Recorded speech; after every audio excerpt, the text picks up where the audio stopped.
looking at a movie that's about to come out. It's limited. We talked about it over in Toronto when we first got the chance to see it. It is the newest movie from Christopher Borgli. Of course, everyone's Yeah. favorite guy from Sick of Myself, a movie that Zach and I really liked, that premiered, I think, overseas. It has like a limited rollout right now, but it is on Showtime, which is exactly where the curse is. And Hmm. damn, is that not a great double feature about Yeah. a couple who is doing everything possible to just be the center of attention? And as you look at the poster right there, you can only guess how far they go.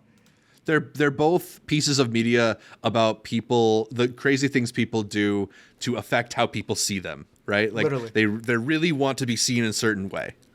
And I have dream scenario where he's able to take Nick Cage right after doing the unbearable weight of massive talent, which I think this movie is almost like cousins with, Hmm. and create this idea of a boogeyman monster where he's almost like Freddy Krueger in people's dreams in a positive way at first. He's not really doing anything, and then Hmm. eventually it becomes a nationwide, almost worldwide thing where people are seeing him everywhere in his dreams, and it affects his tenure as a professor. I believe y'all have it over in New York right now. We Hmm. have like some Alamo screenings. I would highly recommend checking out this movie, especially if you can see it in a crowd. I think Unbearable Weight had a very limited run because it was still like kind of in the pandemic stages. But if you can go to one of those Alamo Draft House screenings where they're giving you like the Nick Cage cutout faces, some guy went with a Nick Cage pillow to go with the dreaming scenario theme. Right. I would highly recommend catching this with a crowd because it was one of my favorites out of Toronto. Yeah, I mean, it's absolutely hilarious. It's got this sort of Charlie Kaufman-esque energy too in the imaginative nature of it, because as you mentioned, it's Yes, this sir. whole plot about Nicolas Cage showing up in a bunch of people's dreams, and they turn it into this interesting sort of commentary on like viral fame in a way, and the things that happen to unsuspecting people when they're suddenly thrust into the limelight, and it explores it in a lot of fascinating ways. I think, particularly the things that this movie has to say about the commodification of viral moments is particularly hilarious. Those are the things that have really stuck with me and resonated with me with this movie. And it's also Cage's performance. I think just how exasperated he is, how he starts just sort of in this place of being so unsuspecting and ends up so much more pathetic for having gone through all of it. It's just a really it's a movie that is so surprising in the best ways, and it's full of these like incredible ideas. It maybe loses some steam in the back half, but I enjoyed the whole thing. It's to me going to be one of the most memorable movies of the year for sure. Yeah, I think one of the main critiques that I would have for it is this idea of it being very close to the same concept that Unbearable Weight had, where they're making him a meme, but they're forgetting what leads to that meme. You know, Nick Cage is a person who, when he's out there and he's doing these crazy performances, it's not just him spazzing out about the bees. There's a lead up that puts you in that character before he does this whole wild and out moment.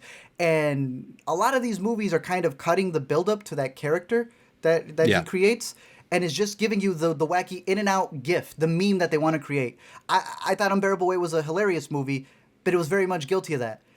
Hearing a lot of the interviews, I feel that's the same thing that's happening here, especially when you look at the director and Nick Cage, and it's they almost do this one up thing where Nick Cage says that there's this dreaming scene where he's walking and he's going like this, and the director goes, "Yeah, but I'm the one who told you to smile," and it's like they're just trying to one up each other, and I hear him talk, and the more I hear the director talk, the more I think, yeah, I think this is like a biography for Sick of Myself at that point. But it's able to get into the cringiness of human nature, Yeah.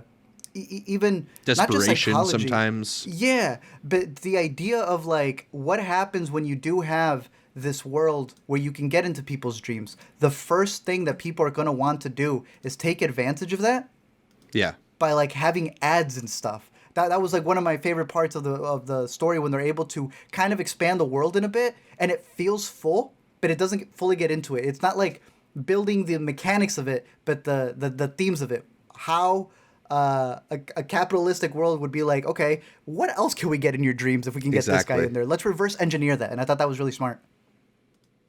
Yeah, I mean, there's a lot of really fascinating stuff packed into this crazy idea. But I think mostly like it does eventually maybe get a little bit too online in terms of like what it's trying to say about these people. Yeah, like some of the references, some of the name drops.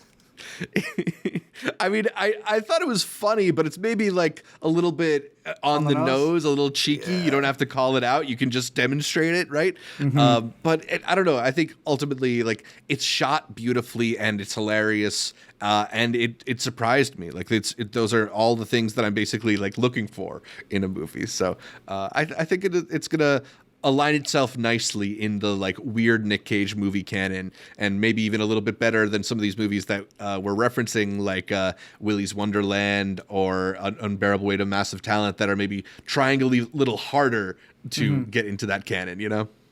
We had a question from the live stream. Which would you say is better, Sick of Myself or Dream Scenario? That's tough. I kind of want to go Dream Scenario right now.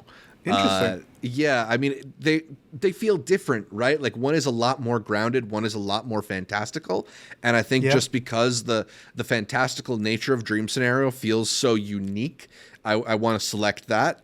Yeah. But they're both excellent. I feel like I have him pretty even. I think he's been a very consistent director. I want to say Sick of Myself, but I would not recommend that to people. I would recommend Dream Scenario before I recommend Sick of Myself, even if I think that's the better one. But yeah, this is out in limited theaters as it's rolling out. Let us know your thoughts on this movie down below.